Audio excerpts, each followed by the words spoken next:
భారతీయ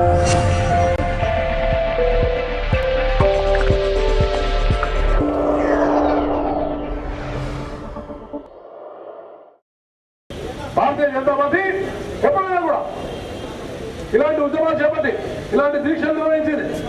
అందుకని నేను అందరూ కూడా మనం చేస్తున్నాను. అన్ని రాజకీయ పార్టీలు కూడా పునరాలోచన చేసుకోవాలి. ప్రధాన ప్రతిపక్షమైనటువంటి తెలుగుదేశం పార్టీ కూడా అందరూ కూడా ఏకమై ప్రభుత్వం మీద ఒత్తిడి చేయాల్సిన అవసరం ఉన్నది. అంతేగాని ఎవరికి వాళ్ళు తప్పకుండా చేయొచ్చు, ఉద్యమాలు చేయొచ్చు, ఎవరికి వాళ్ళు ఉద్యమాలు చేయొచ్చు. ఈరోజు భారతీయ జనతా పార్టీ చేపట్టింది, వామపక్షాలు చేపట్టాయి, నిన్న తెలుగుదేశం చేపట్టింది. కానీ అవసరమైతే అందరూ కూడా సమైక్యమైనటువంటి ఉద్యమం చేయడానికి సిద్ధం కావాలనేటువంటి అవసరం ఎంతైనా ఉన్నది. దానిలో భారతీయ జనతా పార్టీ ఎప్పుడు కూడా ఏ రకంగా అసెంబ్లీలో కానీ బయట కానీ భారతీయ జనతా పార్టీ ప్రజా సమస్యల మీద ప్రభుత్వాన్ని నిలదీసింది. రేపు రాబోయే రోజుల్లో కూడా తప్పకుండా నిలదీస్తాం. ఈ దీక్ష తప్పకుండా కిరణ్ కుమార్ రెడ్డి ప్రభుత్వానికి ఇది ఒక సవాలుగా తప్పకుండా మారుతుంది.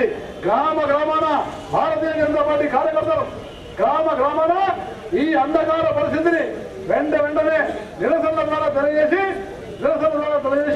ఈ ఉద్యమాన్ని ఒక అగ్ని జ్వాలలాగా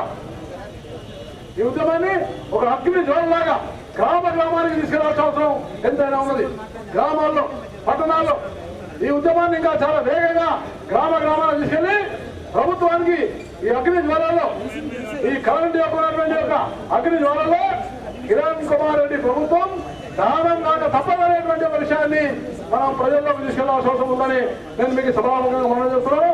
తప్పకుండా చాలా రాష్ట్ర బీజేపీ అధ్యక్షుడు ఈ నిర్ణయం తీసుకొని నిన్న పదాధికారుల సమావేశమై అందరూ కూడా ఈ నిర్ణయానికి భారతీయ జనతా పార్టీ ఇలాంటి దీక్షా కార్యక్రమం చేపట్టాలని, అదేవిధంగా భవిష్యత్తులో కూడా ఈ ఉద్యమాన్ని పెద్ద ఎత్తున చేపట్టాలని భారతీయ జనతా పార్టీ ఈ నిర్ణయం తీసుకోవడం జరిగింది.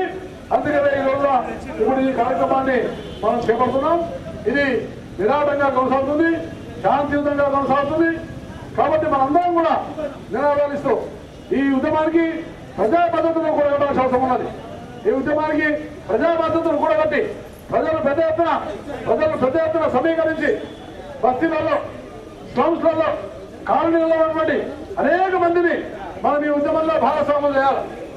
ఈ ఉద్యమానికి అందరినీ కూడా ఈ వేదిక తీసుకొచ్చి పెద్ద ఎత్తున ప్రజలకు ఉన్నటువంటి ఒక ఆమోదాన్ని తెలియజేసేటువంటి ప్రయత్నం చేయాలని నేను మీకు సభాముఖంగా హృదయపూర్వకంగా మనం చెప్తూ, ముఖ్యమంత్రి గారు నేను ఇప్పటికి కూడా విజ్ఞప్తి చేస్తా ఉన్నా, ఇప్పటికైనా మీరు వెంటనే ఒక అఖిలపక్ష సమావేశాన్ని పిలవండి.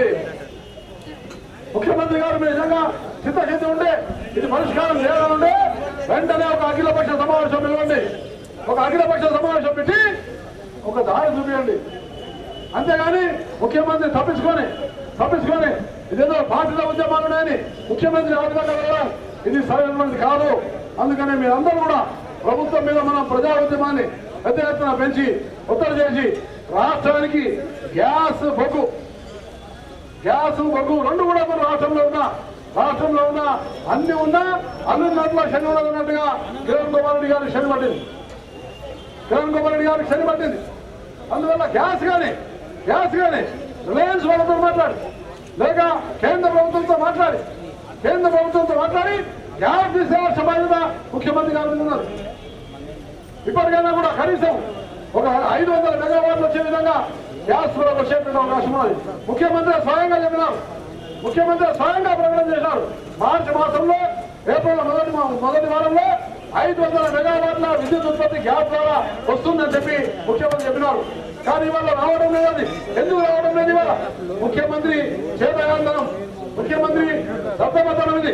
ముఖ్యమంత్రి కేంద్రం దగ్గరికి వెళ్ళి మాట్లాడి గట్టిగా ఒత్తిడి చేసి మంత్రులను తీసుకెళ్లి అన్ని పార్టీలను తీసుకెళ్లి ఒత్తిడి చేసిన ముఖ్యమంత్రి ఇవాళ ఇంత అంధకారమైన పరిస్థితి ఉంటే ముఖ్యమంత్రి ఎలా ఉన్నాడంటే రోమ్ ఇస్ బర్నింగ్, రోమ్ తగలబడుతుంటే ముఖ్యమంత్రి రోమ్ చక్రవర్తి పిడులు మిలాయిస్తున్నట్టుగా ఉన్నాడు. ఇంత అగ్నిగుండంగా మరి ఇంత భీకరమైన పరిస్థితి ఉంటే ముఖ్యమంత్రి గారు తనకు పట్టింపు లేనట్టుగా ఏదో క్యాజువల్గా తీసుకోవడం సరైనది కాదు అని నేను ముఖ్యమంత్రి కూడా విజ్ఞప్తి చేస్తూ ఇప్పటికైనా ముఖ్యమంత్రి గారు ఈ విషయం మీద వెంటనే అఖిలపక్ష సమావేశాలు పెట్టి ప్రత్యామ్నాయమైనటువంటి మార్గాలు ఆలోచన చేసి కరెంట్ అందరికీ కూడా అందుబాటులో వచ్చే విధంగా ముఖ్యమంత్రి ఒక ప్రణాళికను తెలియజేయాలని నేను ముఖ్యమంత్రి కూడా కోరుతూ ఈ ఉద్యమం మనం కొనసాగుతుంది.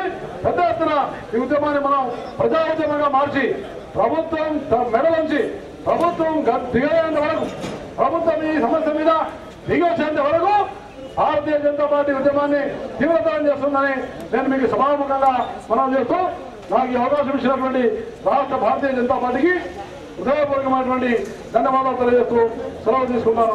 జై హింద్.